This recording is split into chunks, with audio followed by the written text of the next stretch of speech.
श्रीमाधवचरणारविंद वेदांत संकल्प प्रभुपाद की, ISKCON Daily Founders Church Divine Grace Prabhupada की, विष्णुपाद परमहंस परिव्राजकाचार्य श्रीमान भक्ति सिद्धांत सरस्वती गोस्वामी प्रभुपाद की, श्री जगन्नाथ बलदेव सुभद्रा महारानी, श्री राधा मदन मोहन की, श्री गौर निताई की, ग्रंथराज श्रीमद् भागवतम की, श्री हरिनाम संकीर्तन समवेत गौर भक्तवृंद की, जय गौर प्रमान, all glories to the Assembled Devotees, all glories to the Assembled Devotees, all glories to the Assembled Devotees, all glories to the Guru and Gauranga, all glories to Srila Prabhupada. ज्ञानतिमिरान्धस्य ज्ञानाञ्जनशलाकया चक्षुरुन्मिलितं येन तस्मै श्रीगुरवे नमः। श्रीचैतन्यमनोभीष्टं स्थापितं येन भूतले स्वयं रूप कदा मह्यं ददाति स पदान्तिकं। वन्देऽहं श्रीगुरं श्रीयुतपदकमलं श्रीगुरुं वैष्णवांश्च श्रीरूपां सागरजातं सहगना रघुनाथान्वितं सजीवं साद्वैतं सावधूतं परिजनसहितं कृष्ण चैतन्यदेवं श्रीराधा कृष्णपादं सहगना ललिता श्रीविशाखान्वितांश्च नमो विष्णुपादाय कृष्णप्रेष्ठाय भूतले श्रीमते भक्तिवेदांत स्वामिनिति नामिने। नमस्ते सारस्वती देवे गौरवाणी प्रचारिणे निर्विशेष शून्यवादी पाश्चात्य देशतारिणे वाञ्छाकल्पतरुभ्यश्च कृपा सिन्धुभ्यैव च पतितानां पावनेभ्यो वैष्णवेभ्यो नमो नमः। नमो महावदन्नाय कृष्ण प्रेम प्रदायते कृष्णाय कृष्ण चैतन्य नाम्ने गौरतिष्ये नमः। हे कृष्णा करुणा सिंधु दीनबन्धु जगत्पते गोपेश गोपिकान्त राधाकान्त नमस्ते। तप्त कांचन गौरांगी राधे वृंदावनेश्वरी वृषभानुसुते देवी प्रणमामि हरिप्रिये। नीलाचल निवासाय नित्याय परमात्मने बलभद्र सुभद्राभ्यां जगन्नाथाय ते नमः। जय श्री कृष्ण चैतन्य प्रभु नित्यानंद श्री अद्वैत गदाधर शिवासादि गौर भक्तवृंद। हरे कृष्णा कृष्णा कृष्णा हरे हरे, हरे राम राम राम हरे हरे। ओम नमो भगवते वासुदेवाय, ओम नमो भगवते वासुदेवाय, ओम नमो भगवते वासुदेवाय। नारायण नमस्कृत्य नरं चैव नरोत्तमं देवीं सरस्वतीं व्यासं ततो जयमुदीरये। नष्टप्रायेषु अभद्रेषु नित्यं भागवत सेवया भगवती उत्तम श्लोके भक्तिर्भवति नैष्ठिकी।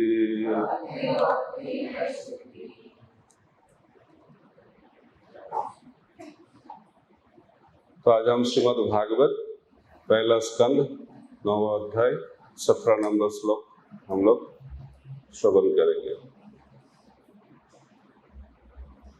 तस्मात् इदं दैवतन्त्रं वैवस्य भरतर्षभ तस्यानुविहित अनाथ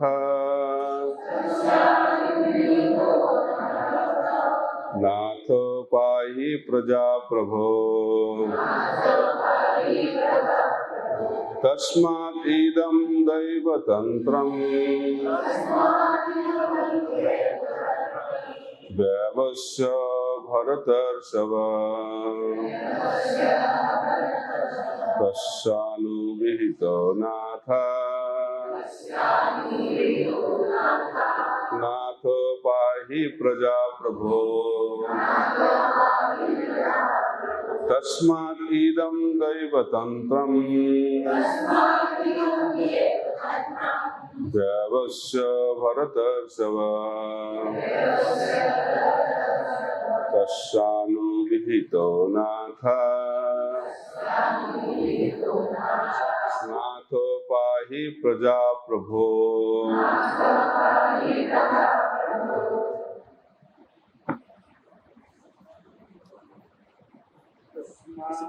तस्मादिदं देवतन्त्रम्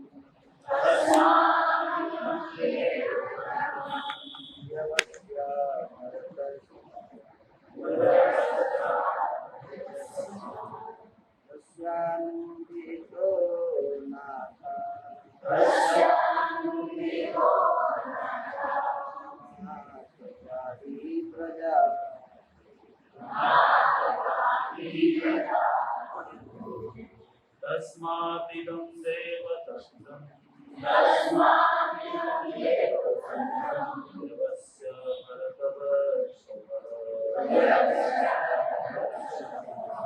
तस्यानुविहितो नाथ भवताहि प्रजा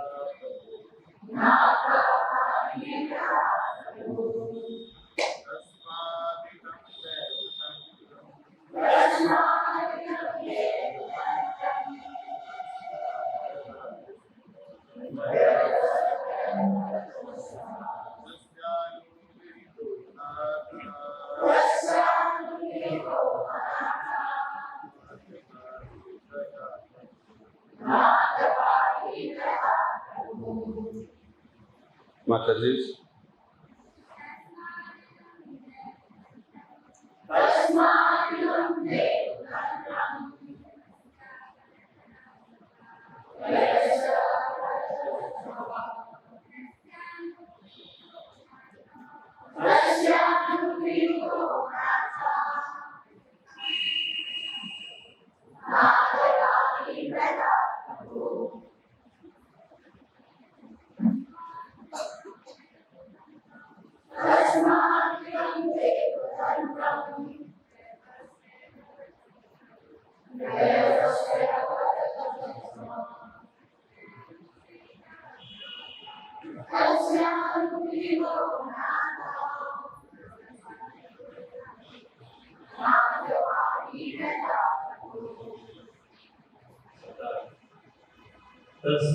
तस्मात् इदं देवतन्त्रम् भावी का उच्चीकरण देवस्य निश्चित करके भरतर्षिभा हे भरतवंश के श्रेष्ठ तस्य उसके द्वारा अन्विता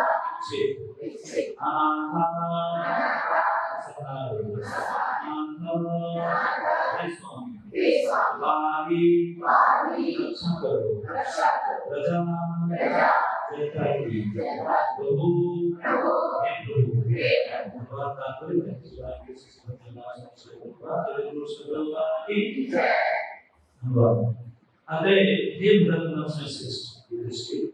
मैं मानता हूँ कि ये सब भगवान की योजना के अंतर्गत है।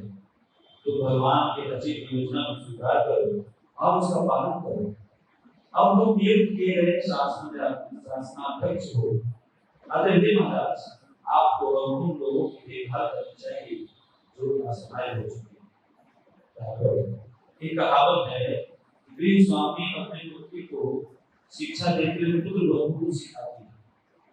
इसी प्रकार भगवान भी अपने भक्त को शिक्षा देकर संसार को शिक्षा देते हैं।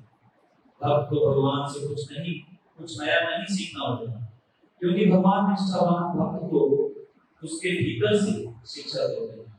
अतः जब भी भक्त को शिक्षा देने का प्रदर्शन किया जाता है, जैसे कि भगवद गीता के उपदेश हुआ है, तो यह कम बुद्धिमान मनुष्यों को शिक्षा देने के लिए होता है।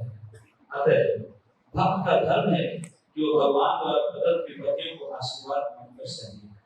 भेष प्रेमी मानवों को सलाह दी कि वे बिना हिचक के शासन भाव स्वीकार कर लें। कुरुक्षेत्र के युद्ध के कारण बेचारी प्रजा असुरक्षित थी और वह महाराज की दृष्टि द्वारा राज्य ग्रहण करने की प्रतीक्षा करते। भगवान कृष्ण भक्त सारी विपत्तियों को भगवान का अनुग्रह मानता है। चूंकि भगवान परम पूर्ण है, अतः भक्त तथा भगवान में कोई लौकिक अंतर नहीं है।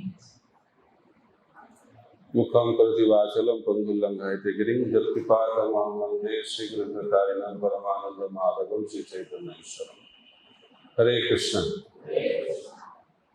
तो क्लास इधर आज ही होने वाला था क्या और काल होने वाला था?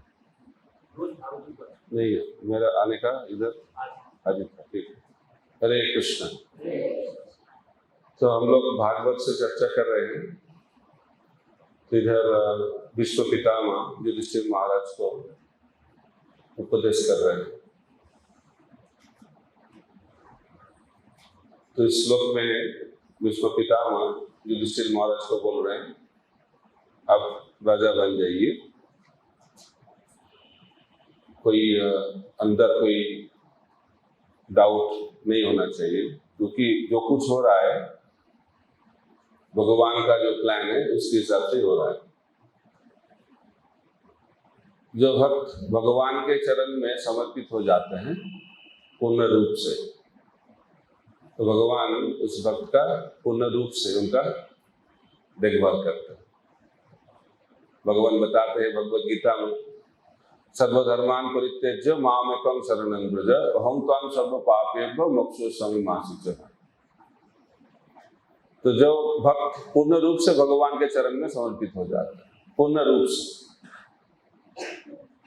से मतलब 100%। तो जो पूर्ण रूप से शरणागत नहीं होते उनका क्या होगा? बहुत सारे भक्त होते हैं, कोई 25% समर्पित होगा, 50% होगा और कोई 100% हो जाएगा। तो जितने हम लोग भगवान के शरण में आएंगे उतना कर्म बंधन का जो चक्कर उससे हम लोग निकल जाएंगे। लेकिन भगवान के शरण में नहीं आएंगे तो क्या होगा? इस कर्म बंधन में हम लोग को घूमना पड़ेगा। जन्म मृत्यु जरा व्याधि दुख दोषानु दर्शनम। इसलिए भगवान चाहते हैं बद्ध जीव उनके शरण में आ जाए। तो उसमें क्या होगा? हमारा जो समस्या है इस दुनिया में, इस भौतिक संसार का जो समस्या है पूर्ण रूप से खत्म हो जाए। इसलिए जो बुद्धिमान है वो भगवान का शरण लेते हैं, लेकिन वो इतना आसान नहीं भगवान का शरण लेना, सब लोग नहीं ले पाते। वो भी बताया गया है गीता में, बहुनाम जन्मनाम अन्ते ज्ञानमाम प्रपद्यते वासुदेव सर्वमिति स महात्मा सुदुर्लभ। उसका मतलब बहुत कम। बहुनाम जन्मनाम अन्ते, बहुत जन्म बिताने के बाद ज्ञानमाम प्रपद्यते, जिसके पास एक आध्यात्मिक ज्ञान आ जाता है, उसके बाद क्या होता है? वो वासुदेव सर्वमिति वो जान पाते हैं भगवान ही सब है। स महात्मा, वो व्यक्ति क्या बन जाते हैं? महात्मा बन जाते हैं। तो महात्मा कौन होते हैं? प्रभुपाद जी बोलते हैं जो भगवान के शुद्ध भक्त है वही महात्मा है, ठीक है नहीं? तो भगवान के पूर्ण रूप से जानते हैं वही महात्मा है। और जो भगवान को नहीं मानते हैं उसको कौन सा आत्मा कहा जाता है? दुरात्मा कहा जाता है। महात्मा दुरात्मा। तो आप लोगों को क्या बनना है? महात्मा बनना है। और क्या बनना चाहते हैं आप लोग बन गए महात्मा, क्योंकि आप लोग भगवान को मान लिए हैं। कृष्ण को भगवान मानते हैं ना आप लोग? कौन कौन भगवान? कृष्ण को भगवान मानते हैं आप लोग, ठीक है? तो आप लोग सब महात्मा है। भगवान बताते हैं बहुनाम जन्मनाम अन्ते ज्ञानमाम प्रपद्यते वासुदेव सर्वमिति स महात्मा सुदुर्लभ। लेकिन भगवान को समझना इतना आसान नहीं है। भगवान बोलते हैं जन्म कर्म च मे दिव्यम एवं जो व्यक्ति तत्त त्यक्ता देहम पुनर्जन्म नहीं की मामेति स्वजन। तो भगवान के पास कौन जाएगा? जो भगवान का जन्म और भगवान का कर्म समझ पाएगा। कैसे? तत्त ठीक से, तब उसका क्या होगा? उनका भगवत प्राप्ति, भगवत धाम चले जाए। तो भगवान तो जन्म नहीं लेते हैं, भगवान तो अजय है, उनका आविर्भाव होता है। हम लोगों का जन्म होता है, बर्थडे होता है, तो भगवान का अपीयरेंस होता है, दोनों अलग है। तो भगवान का जन्म नहीं होता है। भगवान बोलते हैं भगवान अजय है, अजोपिशन अव्ययात्मा भूतानाम ईश्वरोपिशन प्रकृतिम सब अधिष्ठाय संभवामि आत्ममाय। भगवान खुद के इच्छा से इस भौतिक संसार में आते हैं। कब आते हैं भी बताएं। यदा यदा ही धर्मस्य ग्लानिर्भवति भारत अभ्युत्थानम धर्मस्य तदात्मानं सृजाम्यहम् परित्राणाय साधूनां विनाशाय च दुष्कृतम् धर्म संस्थापनार्थाय संभवामि। हर युग में आते हैं। क्यों आते हैं? परित्राणाय साधूनां, जो साधु लोग हैं, महात्मा हैं, उनको सुरक्षा देने के लिए, और जो दुरात्मा है, असुर है, उनको विनाश करने के लिए, और धर्म को स्थापन करने के लिए। तो धर्म का मतलब क्या है? धर्म का मतलब है जो चीज करने से भगवान को प्राप्त कर पाएंगे हम लोग। तो सत्ययुग में धर्म क्या था? ध्यान करना। त्रेता युग में धर्म क्या था? यज्ञ करना, हवन करना। द्वापर युग में धर्म क्या था? भगवान का पूजा मंदिर में अर्चन करना। और कलि युग में क्या है? भगवान का नाम लेना। हरे नाम हरे नाम हरे नाम ही वो केवलम कलो नास्तेव्य नास्तेव्य नास्तेव्य गतिरन्यथा। तो कलि युग में क्या करना चाहिए? भगवान का नाम लेना चाहिए। कौन सा नाम? हरे कृष्णा कृष्णा कृष्णा हरे हरे हरे राम राम राम हरे हरे। तो नाम लेने से क्या होगा? धर्म का स्थापन होगा। हम लोग भी धार्मिक बन जाएंगे और भगवान का नाम जितना फैलेगा उस वैसा ही धर्म का स्थापन होगा। इसलिए महाप्रभु ने बताया क्या करना चाहिए हम लोगों को। पृथ्वी ते आचर्य नगर आदि ग्राम सर्वत्र प्रचार होइबे मोर नाम। तो भगवान चाहते हैं पूरा दुनिया भर भगवान का नाम का कीर्तन हो, जप हो। इसलिए कलियुग में भगवान को पाने के लिए भगवान का नाम लेना चाहिए, तो उससे धर्म का स्थापन होगा। तो इस श्लोक में भीष्म पितामह युधिष्ठिर महाराज को बहुत अच्छा सलाह दे रहे हैं। जो भगवान का इच्छा वही करना चाहिए। प्रभुपाद तात्पर्य में बोलते हैं भक्त को भी दुख मिलता है, लेकिन नहीं, ये भौतिक संसार सुख का संसार नहीं है। इसमें इस संसार में क्या मिलता है? दुख मिलता है। भगवान कृष्ण बताए ये संसार क्या है? दुखालय में, इधर दुख मिलेगा। तो लोग सोचेंगे तो भक्त होने से क्या फायदा? दुख मिलेगा तो बताते हैं ना, तो भक्त को भी दुख मिलेगा इस दुनिया में। तो सबको इस दुनिया में दुख मिलेगा, कोई भक्त हो ना हो, शुद्ध भक्त हो शुद्ध भक्त ना हो, सबको दुख मिलेगा। तो हम लोग को ये सोचना चाहिए तो क्यों भक्ति करें? दुख तो मिलेगा ही। लेकिन जो भक्त भगवान के शरण में आ जाते हैं तब तो क्या होता है? इस दुनिया का जो दुख उसको प्रभाव उनका प्रभाव नहीं पड़ता उनके ऊपर। वो शांति से कोई उनका जिंदगी में उसका कोई प्रभाव नहीं पड़ता है। अब देखिए पांडवों का जिंदगी, क्योंकि उसके बारे में चर्चा हो रहा है। जन्म से लेके अंत तक उसका जिंदगी कैसा था? बहुत सुख था क्या जिंदगी में? लिस्ट बनाइए अब, कितना दुख मिला उनको। लेकिन उन लोगों के बारे में हम लोग क्यों चर्चा कर रहे हैं? क्योंकि ये भगवान के भक्त हैं और इस दुख में उन्होंने क्या किया। जितना दुख आया उन्होंने उतना भगवान के शरण में ज्यादा आ गया। हम लोग सोचते हैं दुख चले जाएगा तो भक्ति करूंगा, लेकिन नहीं, थोड़ा कुछ बीमारी आ गया, कुछ प्रॉब्लम आ गया, अभी जप नहीं हो रहा। लेकिन जब हमारे जिंदगी में दुख ज्यादा आएगा तो भक्ति ज्यादा करना चाहिए। यही उन्नत भक्त का लक्षण है। पांडव को जब दुख मिला, कष्ट मिला, तब उन्होंने ज्यादा भगवान का शरण लिया। तो शरणागति का एक लक्षण है। उनके हृदय में ये पूर्ण विश्वास है भगवान जो भी कर रहे हैं अच्छे के लिए कर रहे हैं, ये विश्वास होना चाहिए। तो दसम स्कंद में भगवान बताते, ब्रह्मा बताते हैं,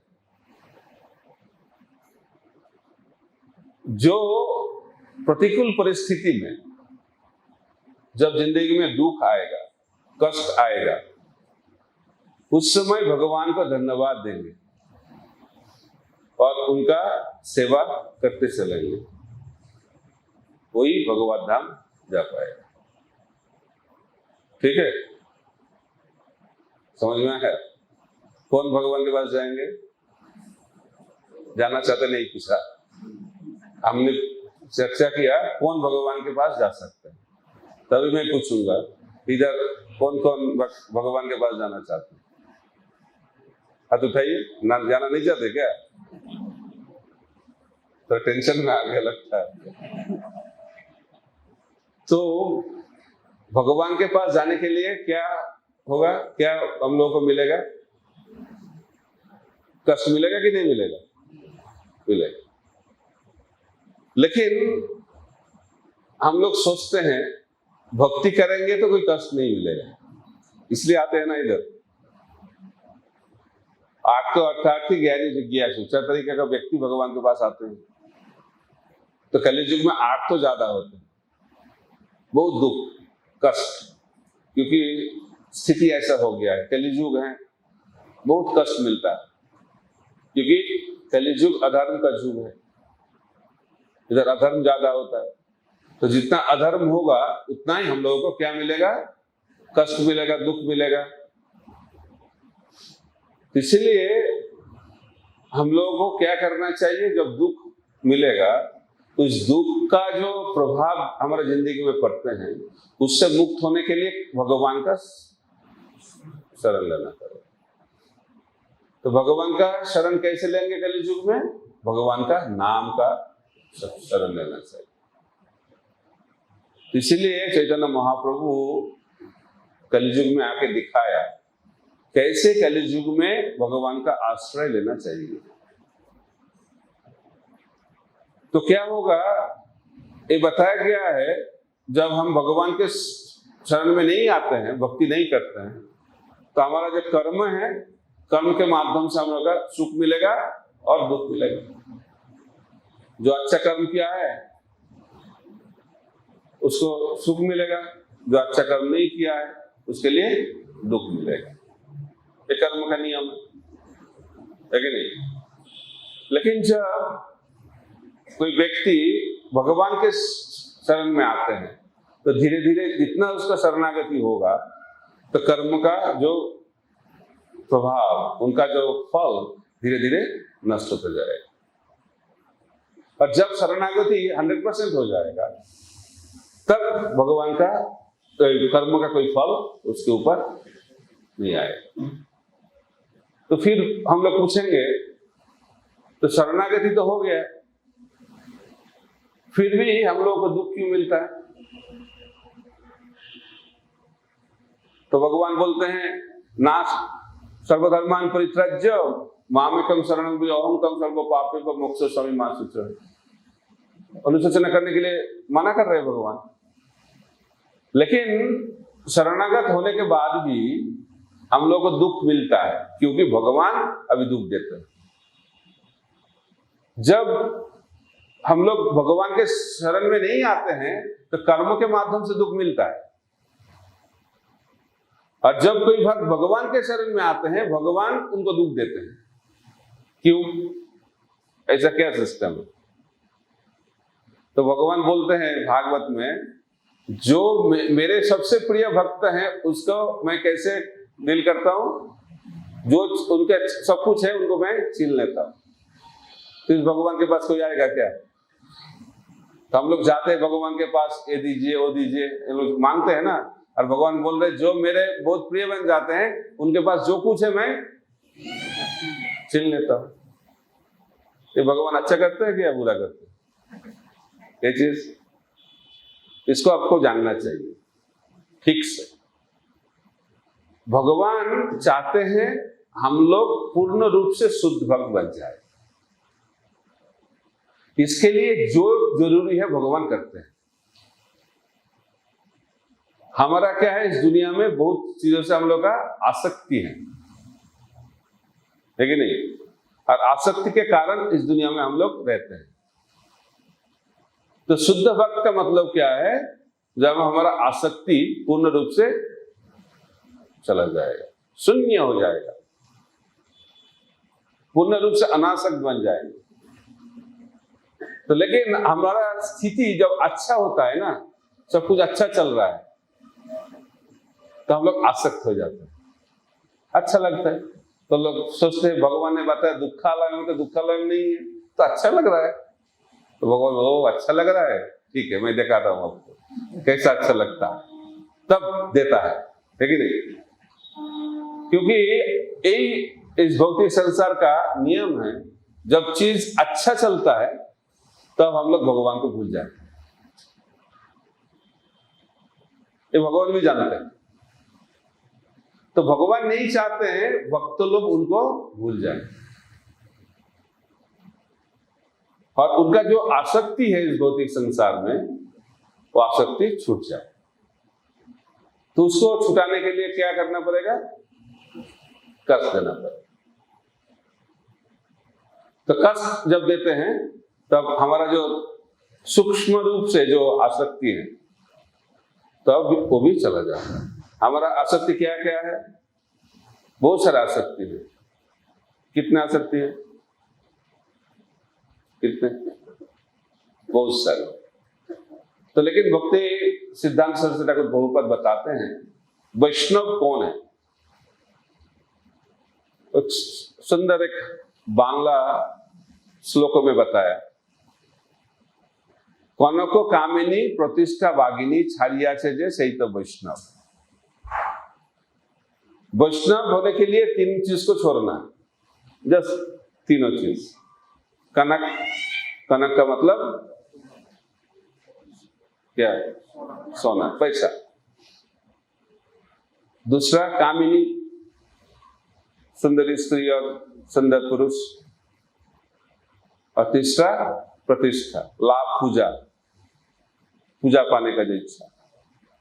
ये तीनों चीजों को छोड़ने से हम लोग वैष्णव बन जाएंगे। ठीक है? ये आसान है और कठिन है। इधर आवाज आ रहा है?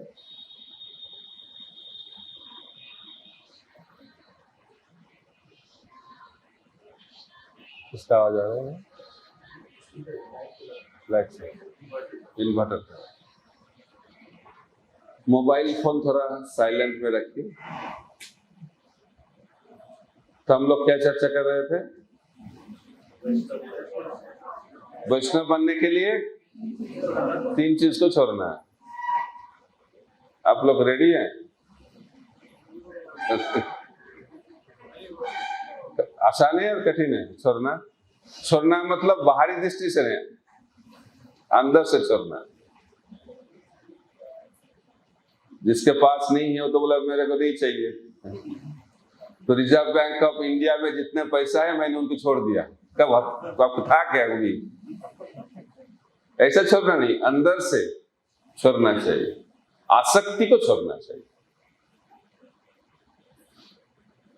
बाहरी दृष्टि से अम्बरीश महाराज, युधिष्ठिर महाराज, उन लोगों को सब कुछ था, लेकिन वो भगवान के शुद्ध भक्त हैं। क्यों? वो लोग आसक्त नहीं थे। उदाहरण देखिए परीक्षित महाराज, उनका जो साप मिला तो तुरंत वो सब कुछ छोड़ के चले गए। ऐसा नहीं सोचा क्या होगा, मेरा परिवार का क्या होगा, मेरा बेटा का क्या होगा, राज कौन करेगा, ये सब सोचा क्या? तुरंत निकल गए। इससे क्या पता चलता है? वो आसक्त थे और अनासक्त थे। हम लोगों को भी विचार करना पड़ेगा। अभी हमारा वो स्थिति होगा तो हम लोग क्या करेंगे, है कि नहीं? इसलिए हम लोगों को अंतर्दृष्टि से देखना चाहिए हमारा अंदर क्या हो रहा है।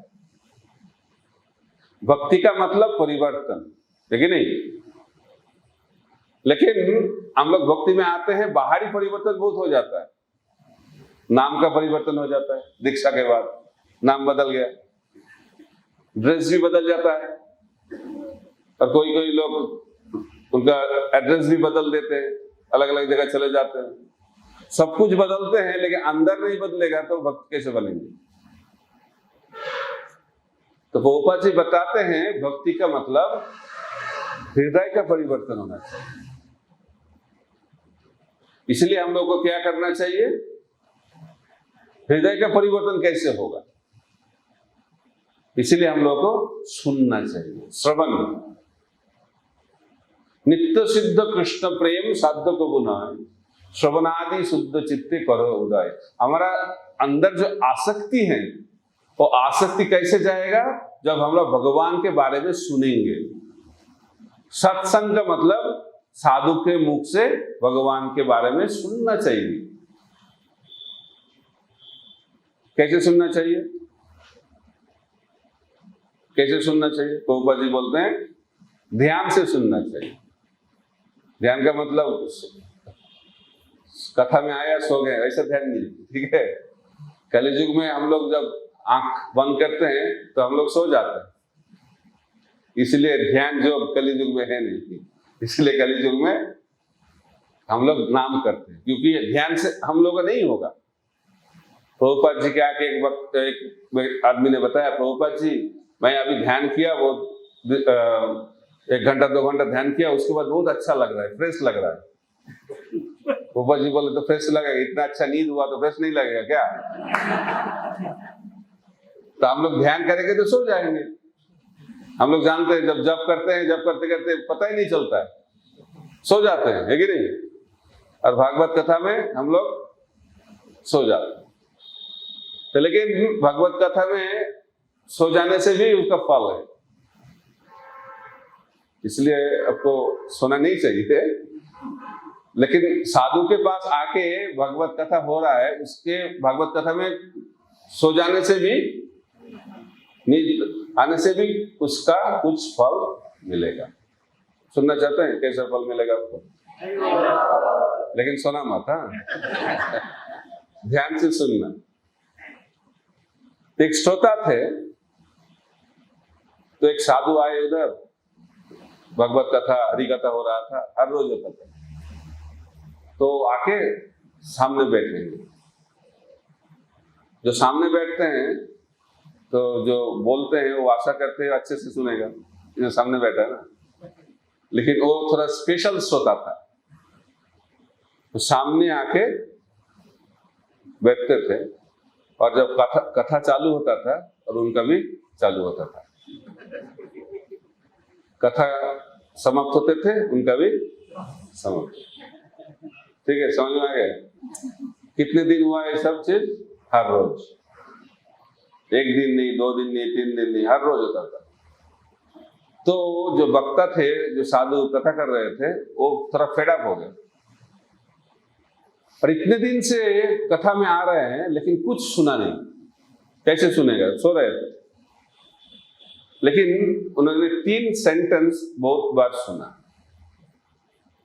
3 वाक्य, दिव्य वाक्य, ठीक है। जब अंदर आते थे तो साधु देखते थे आ गया, तो पूछते थे आ गया क्या, थोड़ा उनका काम चालू होगा, तो उधर अंदर आके सामने बैठेगा। तो जब बैठ जाते थे पूछते थे बैठ गया क्या, और उसके बाद तो कुछ सुना नहीं पड़ता था। जब कथा खत्म और अब जाना चालू, तो तब पूछते जा रहा है क्या। ये तीनों वाक्य उन्होंने सुना। आपने सुना? अभी पहला वाक्य क्या था? ठीक है, सो रहे नहीं, अब सो नहीं, सो रहा है। दूसरा, तीसरा, तो कितने बार सुना? बहुत बार, बहुत बार सुना। जो चीज हम लोग बार बार सुनते हैं वो अंदर चले जाते हैं, अंदर चले जाते। तो जो लोग फुटबॉल खेलते हैं, फुटबॉल में बहुत आसक्त हो जाते हैं, वो तो दिन में तो खेलते हैं, रात में भी खेलते हैं, बेड में खेलते हैं। उनको पता नहीं चलता है, लेकिन जो उसके पास सोते हैं उसका पता चलता है। ऐसा होता है ना। तो एक श्रोता ने इतने बार सुना, तो सुनने के बाद उसके अंदर एक घुस गया। तो रात में वो बोलते थे, श्रवण कीर्तन, ये तीनों चीज श्रवण हुआ, लेकिन कीर्तन कब होता था? रात को। तो रात में जब सोते थे वो रात में सो सो के भी बोलते थे, आ गया क्या, बैठ गया क्या, जा रहा है। वो व्यक्ति अकेला थे, शादीशुदा नहीं था, और उनके पास बहुत पैसा था। तो एक चोर ने सोचा इसके घर जाके चोरी करना चाहिए, अच्छा मौका है, अकेला रहता है, घर में पैसा भी बहुत है, और रात में अच्छा सोते हैं। तो सब रिपोर्ट ले लिया, इंटेलिजेंस रिपोर्ट, सब कुछ, कितने टाइम, कौन कितने बजे वो सोते हैं, कितने बजे जाने से अच्छा होगा चोरी करना। तो 12 बजे रात को उन्होंने डिसाइड किया, रात को 12 बजे मैं जाऊंगा चोरी करने के लिए। तो 12 बजे पहुंच गए, जैसा रिपोर्ट था ऐसा ही, सब कुछ ठीक ठाक है, घर में कोई नहीं है, अंधेरा है, उस व्यक्ति सो रहे हैं और कोई नहीं है घर में। तो उसका रिपोर्ट में सब कुछ था, लेकिन ये रिपोर्ट नहीं था, वो रात में भी बात करते हैं, वो रिपोर्ट में नहीं था, वो छोड़ के बाकी सब रिपोर्ट में था। तो जब अंदर घुसे तो उनको सुनाई दिया, आ गया क्या। तो बाप रे, ये तो मेरे तो सो रहा है और कोई नहीं है, किधर से आवाज आ रहा है। तो डर गए, तो उन्होंने छुपाने के लिए बैठ गया। तो जब बैठ गया फिर सुनाई पड़ा, बैठ गया क्या। तो बाप रे, तो फिर देख रहे मेरे को, तो भाई मेरे को तो पकड़ लेगा अभी, तो खतरनाक जगह है। वो भागने लगा, तो भागने लगा तो फिर सुनाई दिया, जा रहा है क्या। तो चोर दौड़ते भाग। तो सत्संग में सोने से भी कुछ मिलता है, लेकिन इसलिए सत्संग में आना चाहिए। लेकिन सत्संग में आके सुनेंगे तो क्या होगा, ध्यानपूर्वक। वो तो कुछ सुना नहीं, फिर भी इतना उनको बेनिफिट मिला, फल मिला। लेकिन जो सुनेंगे ठीक से, वो सुना नहीं इसलिए बाहर के चोर भाग गए, लेकिन हमारा अंदर भी चोर है, काम, क्रोध, लोभ, मोह, मान, मात्सर्य। तो जब हम लोग ठीक से साधु के मुख से सुनेंगे तो हमारा हृदय में अंदर में जो चोर है वो डर के भाग जाएगा। इसलिए बताया गया है, नित्य सिद्ध कृष्ण प्रेम साधक गुनाय, श्रवणादि शुद्ध चित्ते करो उदय। इसलिए हम लोगों को सुनना चाहिए। हरे कृष्णा कृष्णा कृष्णा हरे हरे, हरे राम राम राम हरे हरे। तो हम लोग जब भगवान के नाम का कथा का श्रवण कीर्तन करेंगे तो क्या होगा, इस दुनिया में क्या हो रहा है पता ही नहीं चलेगा। जैसे परीक्षित महाराज का हुआ, परीक्षित महाराज का थोड़ा प्यास लगा था, इसलिए उन्होंने अपराध कर दिया, पानी नहीं मिला तो सम्यक ऋषि के गले में मारा हुआ सर्प डाल दिया। उससे उनका बेटा गुस्से में आके उनको श्राप दे दिया। तो श्राप से क्या हुआ, 7 दिन में उनका मृत्यु होगा। तो वही परीक्षित महाराज अभी सुन रहे हैं, 7 दिन 7 रात सुन रहे हैं, कोई भूख नहीं, कोई प्यास नहीं, कोई नींद नहीं। कैसे हो रहा है? इससे पता चलता है परीक्षित महाराज का जो वो गलती हुआ वो भगवान इच्छा से हुआ। हम लोग को ये सोचना नहीं चाहिए परीक्षित महाराज उसके दोष के कारण वो गलती किया है, ये भगवान इच्छा से हो रहा है। जैसा पोपा जी बताते हैं इधर, अर्जुन वो मोहित हो गए। वो कैसे मोहित होगा, वो तो भगवान के नित्य सिद्ध पार्षद है, लेकिन भगवान उनको मोहित किया है। क्यों? भगवान उनको भगवत गीता सुनाना चाहते हैं। क्यों? क्योंकि भगवान भक्त के माध्यम से इस दुनिया को शिक्षा देना चाहते हैं। इसी तरह श्रीमद् भागवत का इस दुनिया में प्रकाश हो तो किसके माध्यम से होगा? परीक्षित महाराज के माध्यम से। इसलिए परीक्षित महाराज को उस स्थिति में भगवान ने डाल दिया। बाहरी दृष्टि से इतना कितना उनके, वो तो भगवान के शुद्ध भक्त थे, पांडवों के परिवार के थे, महान राजा थे। उन्होंने जन्म के पहले ही उनका भगवान का दर्शन हुआ मां के गर्भ में। उस व्यक्ति को क्या मिला? अभिशाप, श्राप क्या मिला उनको? 7 दिन में सर्प दर्शन में उनका मृत्यु होगा। ये अच्छा है क्या? लेकिन उन्होंने कोई कंप्लेंट डाला भगवान को, भगवान एक ऐसा विचार है, मैं आपके लिए क्या नहीं किया, जन्म से आपको सेवा कर रहा हूं, सब कुछ ठीक ठाक कर रहा हूं, फिर भी मेरी जिंदगी में ऐसा आ गया। ऐसा बोला क्या? कंप्लेंट का हिंदी क्या होगा? शिकायत। उन्होंने शिकायत किया क्या? शिकायत नहीं। तो कौन भगवत धाम में जाएगा? जो शिकायत करना बंद करेगा। हमारा जिंदगी में हम लोग शिकायत करके जिंदगी बिताते हैं। कुछ हो जाता है छोटा, शिकायत करते हैं। लेकिन परीक्षित महाराज की जिंदगी में इतना बड़ा घटना घट गया, उन्होंने शिकायत किया क्या? हम लोग बोलते हो भगवान जो जॉब नहीं करते वो अच्छे रहते हैं, जो जॉब करते हैं इनका प्रॉब्लम आता है, होता है ना। तो जॉब करने के बाद जिंदगी में ज्यादा समस्या आ जाती है, तो लोग सोचते क्या हो रहा है, ठीक ठाक हो रहा है कि नहीं हो रहा है। लेकिन परीक्षित महाराज के जीवन में इतना बड़ा समस्या है, 7 दिन में उनका मृत्यु हो जाएगा, लेकिन उन्होंने कोई शिकायत नहीं किया। शिकायत तो नहीं किया, उन्होंने भगवान को धन्यवाद किया। उन्होंने बताया भगवान आप बहुत दयालु हैं, आपने मेरे को दर्शन दिया। कैसे दर्शन दिया? दीजो साप रूपम। अब दीजो का मतलब ब्राह्मण पुत्र के जो श्राप है उसके माध्यम से मेरे को दर्शन दिया। तो परीक्षित महाराज श्रृंगी का जो श्राप, उस श्राप को श्राप नहीं देखा, उसमें भगवान को देखा। यही शुद्ध भक्त का लक्षण है। स्थावर जंगम देखे ना देखे तार मूर्ति, सर्वत्र है तार इष्ट देव स्फूर्ति। तो शुद्ध भक्त होते सब चीज में भगवान को उनको दर्शन होता है। तो परीक्षित महाराज को वो श्रृंगी के श्राप में भगवान का दर्शन हुआ और उन्हें भगवान को धन्यवाद दिया। इसलिए भगवान इतने संतुष्ट हो गए, उसके माध्यम से इस दुनिया में भागवत का प्रकाश किया, सुखदेव गोस्वामी को भेज दिया। इसी को कहते हैं सिंसियरिटी। सिंसियरिटी को हिंदी में क्या बोलेंगे? अरे बोल। सिंसियरिटी, गंभीरता। गंभीरता अच्छा है नहीं, सिंसियर मालूम है, सिंसियर अच्छा अंग्रेजी वर्ड है। तो जो भक्ति को गंभीरता से लेके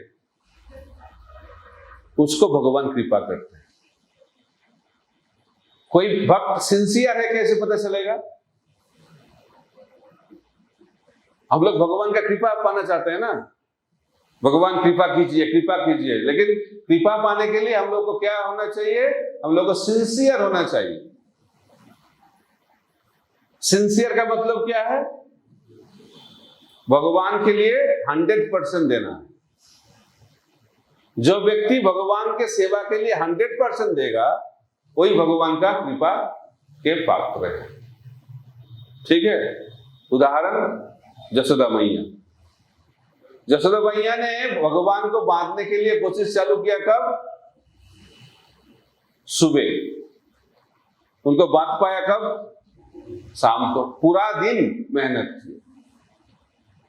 इसीलिए भगवान को बांधना है, भगवान को प्राप्त करना है, तो दिन भर भगवान का सेवा में हम लोगों को लगा रहना चाहिए। ऐसा नहीं 1 घंटा सेवा करेंगे, 2 घंटा सेवा करेंगे, उससे भगवान का प्राप्ति होगा नहीं। तो भगवान को प्राप्त करने के लिए भगवान के सेवा में हमेशा जुड़ के रहना चाहिए। माँ जसोदा ने पूरा दिन भगवान के सेवा में लग गए थे, इसीलिए भगवान उनको कृपा की। तो इसलिए बोलते हैं हम लोग को कष्ट करना पड़ेगा। जो कष्ट करते हैं उसके भगवान मिलते हैं। आसानी से भगवान को प्राप्ति कभी नहीं होगा। इसीलिए भगवान दिखाते हैं भक्त के माध्यम से, देखो मेरा भक्त इतना कष्ट में है फिर भी कैसे भक्ति कर रहा है। आसानी से भक्ति करना तो उसमें क्या बड़ा चीज है, सब कुछ ठीक ठाक है, जब कर रहे हैं उसमें क्या है। जब जिंदगी में कष्ट आएगा, प्रतिकूल स्थिति आएगा, जब भयंकर परिस्थिति आएगा, उस टाइम क्या कर रहे हैं? तब भगवान को प्राप्त हो सकते हैं। इसलिए शुद्धिकरण तब होगा जब इस प्रतिकूल स्थिति में हम लोग आएंगे। आसान स्थिति में शुद्धिकरण नहीं होता है। आसानी स्थिति से क्या होगा? आसक्ति बढ़ जाए। इसलिए भगवान हम लोगों को कृपा करके जो भक्ति में आगे बढ़ना चाहते हैं उस भक्त को भगवान इस परिस्थिति में डालते हैं, और इस परिस्थिति में डाल के उनको कृपा करते हैं, शक्ति देते हैं, और उसके माध्यम से वो उस परिस्थिति को संभाल के आगे बढ़ते हैं। इसलिए हम लोग को डरने का कोई जरूरत नहीं, क्योंकि भगवान के चरण में जब शरणागत हो जाते हैं भगवान उनके पूर्ण रूप से सुरक्षा देते हैं, 100% सुरक्षा देते हैं। लेकिन वो विश्वास होना चाहिए। जैसा कोई पिता एक बच्चे को ऊपर फेंकते हैं ना खेलने के लिए, वो बच्चा डरते नहीं। क्यों डरते नहीं? वो जानते हैं पिताजी उनके साथ हैं। इसी तरह हम लोग जब प्रतिकूल स्थिति में आएंगे हम लोग को सोचना नहीं चाहिए क्या होगा क्या होगा। हम लोग को जानना चाहिए भगवान मेरे को इस स्थिति में डाला है, लेकिन भगवान मेरे को सुरक्षा जरूर देगा। ये विश्वास, इसी को कहते हैं भक्ति, आदौ श्रद्धा। भगवान हम लोग को सुरक्षा देंगे, यही शरणागत भक्त का लक्षण है। अवश्य रखिए कृष्ण, भगवान जरूर मेरे को सुरक्षा देगा। तो परीक्षा जब आएगा उस परीक्षा में पास करने के लिए तो हम लोग को विश्वास नहीं होगा तो फेल कर जाएंगे।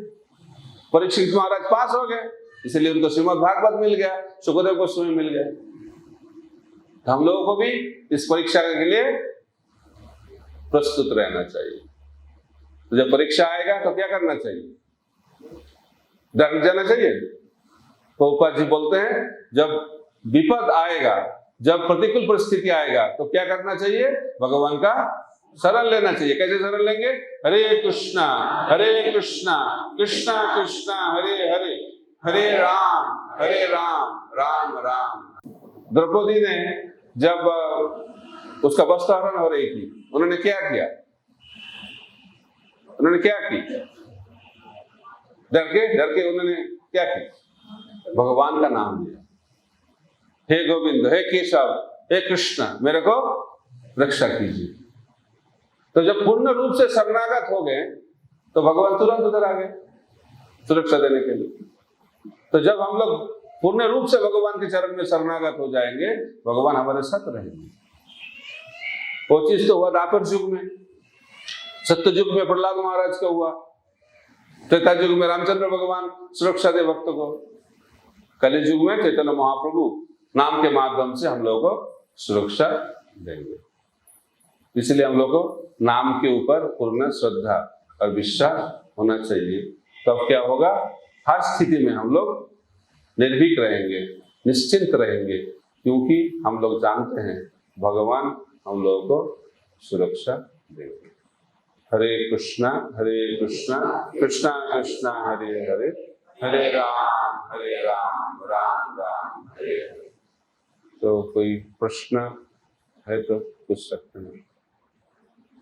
माइक है, कॉर्डलेस माइक और कुछ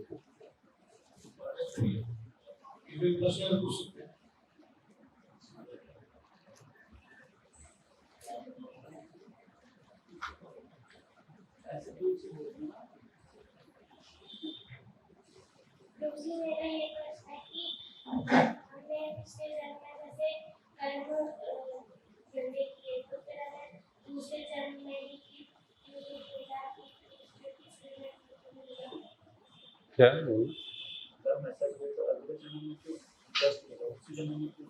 अच्छा, तो ये तो आपको सोचने का ढंग है। कुछ कर्म का फल उस जन्म में मिल जाता है, कुछ कर्म का फल नेक्स्ट जन्म में मिलता है, कुछ कर्म का फल बहुत जन्म के बाद में मिलता है, टाइम लगता है। ठीक है,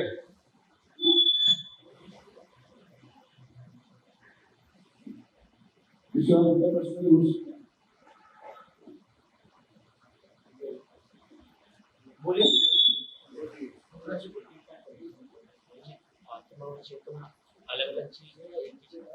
आत्मा और चेतना क्लास के बारे में पूछे, ठीक है। आत्मा चेतना दोनों एक ही है और अलग है। आत्मा जिधर रहता है उधर चेतना रहती है। चेतना का मतलब सिम्टम ऑफ आत्मा। अभी आत्मा है इसीलिए हम लोग का चेतना है। हम लोग आपको कोई एक थप्पड़ मारेगा तो रिएक्शन होगा, लेकिन आत्मा शरीर छोड़ के चला जाएगा तो एक थप्पड़ मारेगा तो कुछ करेगा वो? कुछ नहीं करेगा।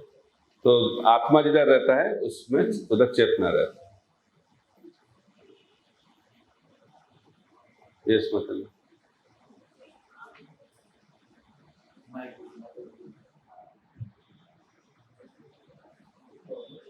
कॉर्डलेस होना चाहिए।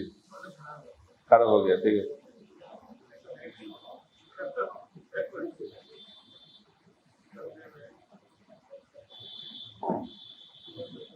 हरे कृष्ण जी, जैसे आपने दो तरह के दुख बताए थे, एक तो हमें कर्म के उससे मिलता है और एक देते हैं भगवान, तो इन दोनों में क्या डिफरेंस है?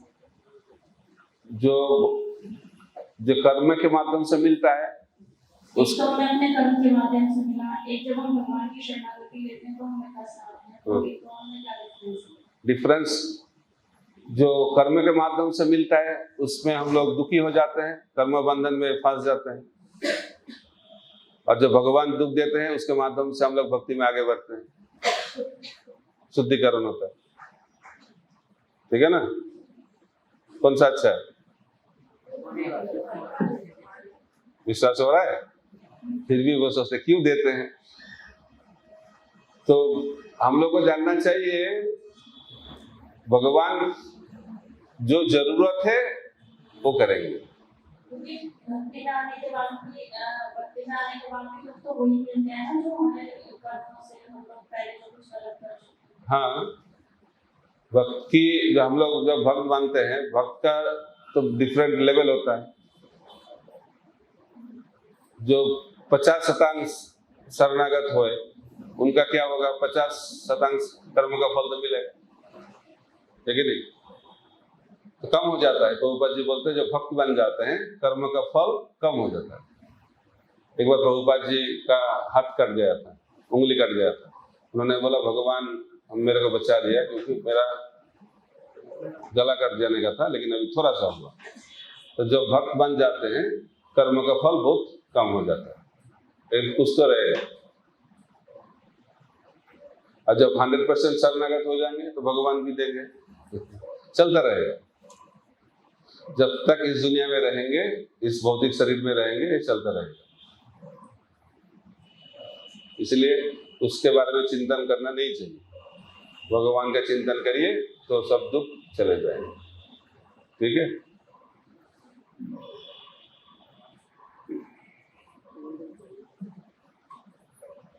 और कुछ क्वेश्चन है?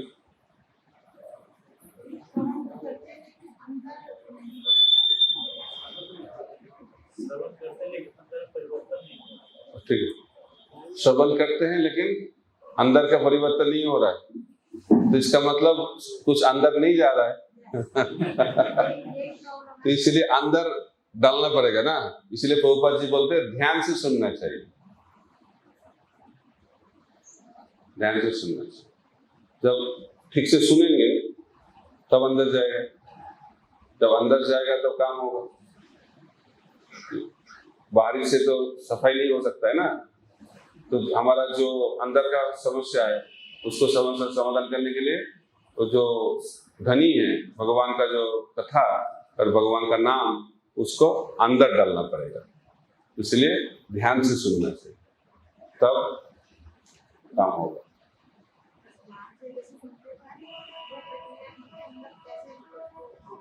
क्या बोल रहे हैं?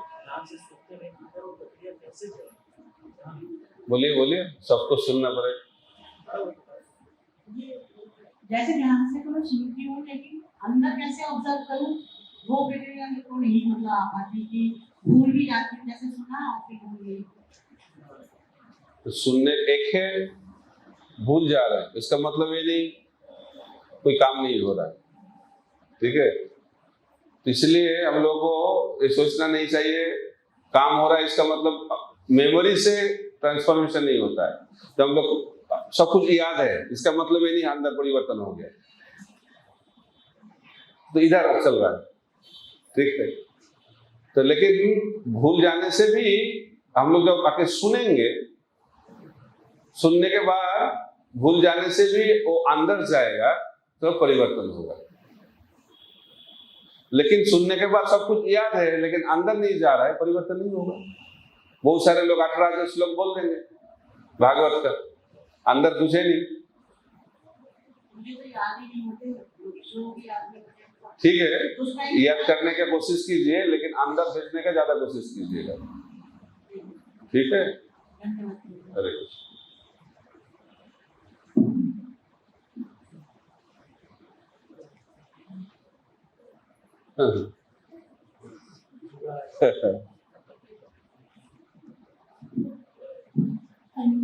हरे कृष्ण मुझे दंडवत प्रणाम। मुझे ये जानना था कि हमारी इच्छा हम अपनी इच्छा से या तो भगवान से अलग हो गया और अपनी इच्छा से ही भगवान से जुड़ गए, लेकिन हमारे अंदर इच्छा है कि हमें सेवा करनी है, हम लोग की सेवा बहुत अच्छे से कर लेते हैं, लेकिन जब हम आध्यात्मिक सेवा के लिए आते हैं तो शरीर इस तरह पर दिक्कत है कि परेशानी आ रही है, शरीर बीमार है, तो वहाँ पर हम 1% भी क्यों नहीं दे पाते। इच्छाएं करनी है लेकिन नहीं कर पा रहे। जितना करने की इच्छा है उतना नहीं हो पा रहा है। हाँ, शरणागत की कमी है क्या? तो इसलिए प्रभुपाद जी आचार्य लोग बोलते हैं शरीर को ठीक से हेल्दी रखना चाहिए, तब क्या होगा, अच्छा स्वास्थ्य रहेगा, अच्छा साधना रहेगा, तब अच्छा सेवा होगा। इसलिए भक्ति विनोद ठाकुर 3 चीज बताए, स्वास्थ्य, साधना, सेवा। तो अच्छा साधना, अच्छा स्वास्थ्य रहेगा तो सेवा अच्छा होगा। ठीक है। तो हम लोग को भी जानना चाहिए हम लोग सीमित हैं, इच्छा असीमित है, ये अच्छा है। हम लोगों का भोग करने का इच्छा भी असीमित है, लेकिन हमारा शरीर रसगुल्ला गुलाब जामुन देख के खाने की इच्छा है लेकिन डायबिटिक, खा नहीं पाते। इच्छा है लेकिन कर नहीं पाते क्योंकि शरीर का बंधन है। है कि नहीं? इसी तरह हमारा ये शरीर है ये थोड़ा सीमित है, लेकिन जब हमारा इस सीमित शरीर से 100% भगवान की सेवा के लिए कोशिश करेंगे तो भगवान संतुष्ट होंगे। भगवान भाव को देखते हैं, कितना कर रहे हैं उससे नहीं देखते। वो भावग्राही जनार्दन है, ठीक है? तो जब देखेंगे ये भक्त बहुत कोशिश कर रहा है, माँ जसोदा ने कितना कोशिश किया, पूरा दिन कोशिश किया, तो देखा इतना कोशिश कर रहे हैं तो ठीक है, कृपा कर देते हैं। इसलिए हम लोग को कोशिश करना चाहिए, जितना हो पाएगा उससे कोशिश करना चाहिए, ठीक है? तब भगवान का कृपा हम लोग प्राप्त कर पाए। हरे कृष्ण। और कुछ टाइम हो गया ना?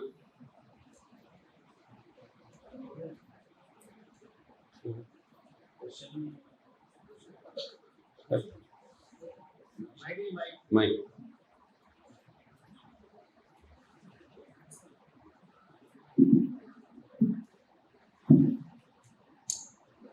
अभी जैसे बताया गया कि भगवान ने अपना विस्तार किया असंख्य आत्माओं में, मतलब भगवान की शक्तियाँ। तो ऐसा क्यों है कि हमको आत्मा भगवान ने अपना विस्तार किया, तो फिर सब चीज तो उनके हाथ में है। तो उन्होंने जैसे पराशक्ति दोनों से ही, भौतिक शरीर और भौतिक प्रकृति के लिए पराशक्ति से, और पराशक्ति मतलब जिसमें जीव है, तो जीव जैसे वो ईश्वर का ही एक अंश है।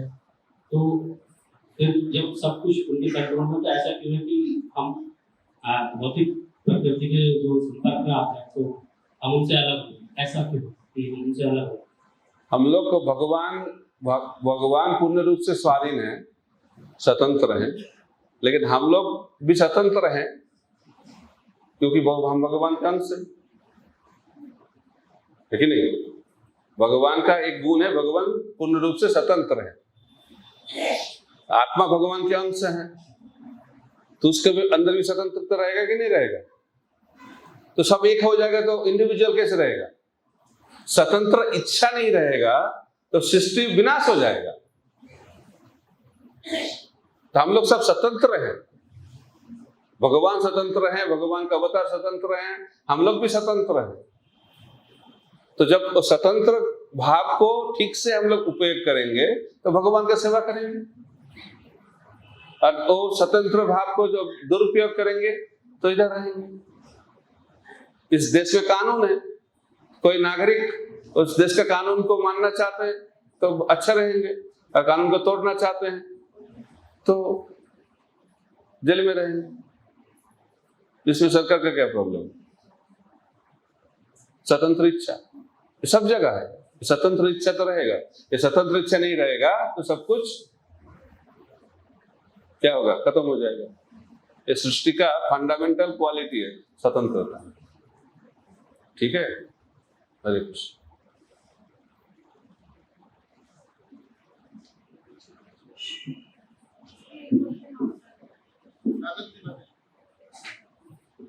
हरे कृष्णा। तो जी जैसे हम शुरू से एक स्टोरी सुनते हुए आए हैं कि गोलोकधाम में मतलब जब जीव का पतन हुआ तो एडम और ईव की स्टोरी सुनी थी।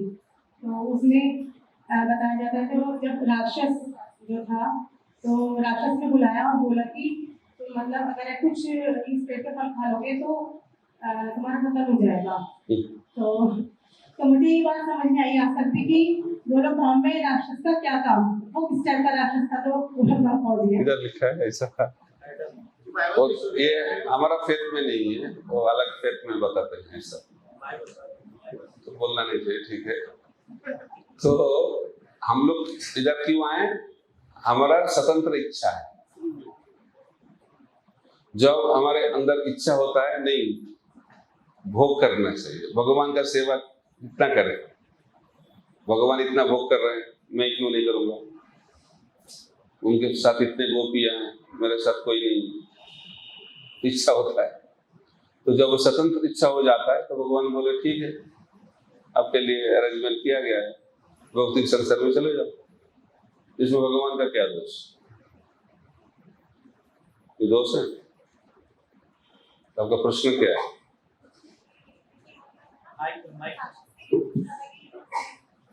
स्वतंत्र इच्छा।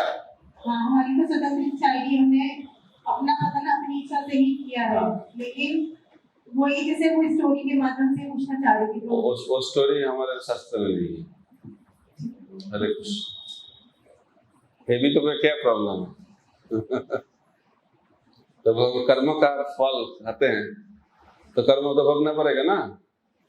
भक्ति प्रेम फल छोड़ दिया तो जो प्रेम फल खाएंगे तो वैकुंठ पे रहेंगे।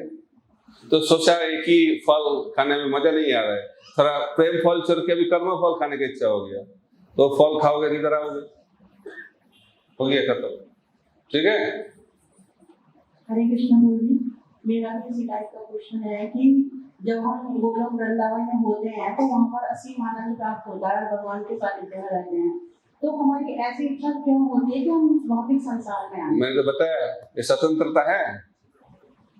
इतना आनंद मिलने पर भी हाँ स्वतंत्रता। हाँ, ये रहेगा। जीव शक्ति का, अंतरंग शक्ति का नहीं होगा। ये इच्छा राधा रानी की नहीं होगी जी, लेकिन हमारा होगा, क्योंकि हम लोग जीव शक्ति। ठीक है। हरे कृष्ण। धन्यवाद।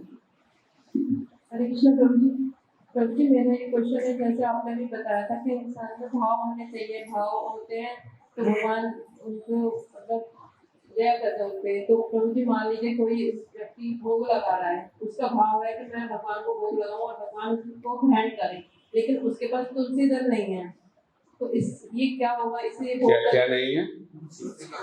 तुलसी नहीं है। ठीक है। तो अब यहाँ पे भगवान भोग लेंगे, स्वीकार करेंगे या अस्वीकार करेंगे? क्योंकि उसका भाव तो है लेकिन उसका भाव किस चीज का है तो उसे भी नहीं पता। तुलसी क्यों नहीं है? सपोज करते हैं हम पे तुलसी नहीं है, कोई कंडीशन ऐसी हो गई हम पे तुलसी। ठीक है, देखना पड़ेगा। आपका किसी से प्यार है तो उसको खिलाना चाहते हैं, तो आप क्या ठीक से सब कुछ प्लानिंग नहीं करेंगे क्या? भाव का मतलब क्या है? कुछ प्लानिंग नहीं, ये सोचते हैं हम लोग। जो प्यार करते हैं किसी को, उसके लिए ज्यादा प्लानिंग होता है। जब हम लोग फेस्टिवल करते हैं, प्यार करते हैं भगवान की सेवा करने के लिए, बहुत सारे प्लानिंग होता है, ऐसे होगा ऐसे होगा ऐसे होगा। तो जब आप भगवान के लिए कुकिंग कर रहे हैं तो उसको भोग लगाने के लिए तुलसी का जरूरत है। तुलसी क्यों नहीं है? इसका मतलब भाव नहीं है।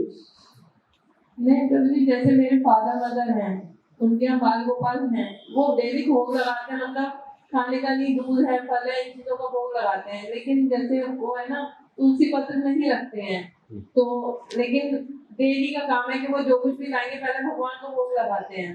तो मैं यही जानना चाह रही थी कि जो वो भाव से लगा रहे हैं, वो अगर वो तुलसी पत्र नहीं रखते हैं तो क्या ऐसे भोग को भगवान स्वीकार करेंगे? इसमें आपको जानना चाहिए भगवान क्या पसंद करते हैं। भाव का मतलब आपका बेटे से प्यार है तो आप पूछेंगे ना, बेटा क्या खाना चाहते हो? तो उसका जो पसंद है वो खिलाओगे, तब तो प्यार का उसका प्यार हुआ ना। तो मेरे हिसाब से मैं खिलाऊंगा। वो मांग रहा है मेरे को दूध दो, आप पानी दे रहे, तो क्या भाव है? ये भाव नहीं है। तो भगवान बोलते हैं जो मेरे को भोग लगाएगा तुलसी से ही भोग लगाना चाहिए, तो भगवान को संतुष्ट करेगा। तो क्यों नहीं करेंगे हम लोग? भगवान को प्यार करते हैं, भगवान जो चाहते हैं वही करना चाहिए ना। ठीक है। Thank you.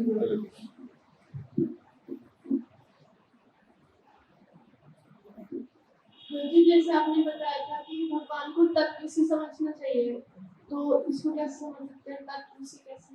तत्व का मतलब ठीक ज्ञान होना चाहिए। जैसा मैंने बताया, जन्म कर्म च मे दिव्यम, भगवान का जन्म दिव्य है।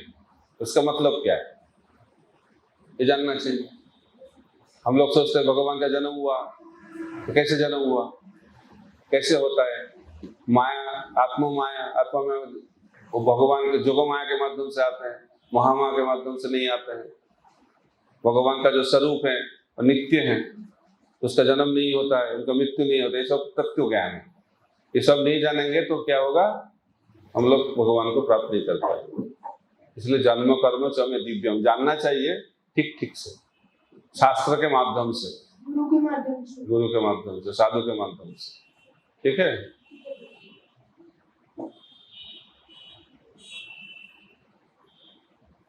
लगता है होगी अभी। आत्मा ये सवाल है आत्मा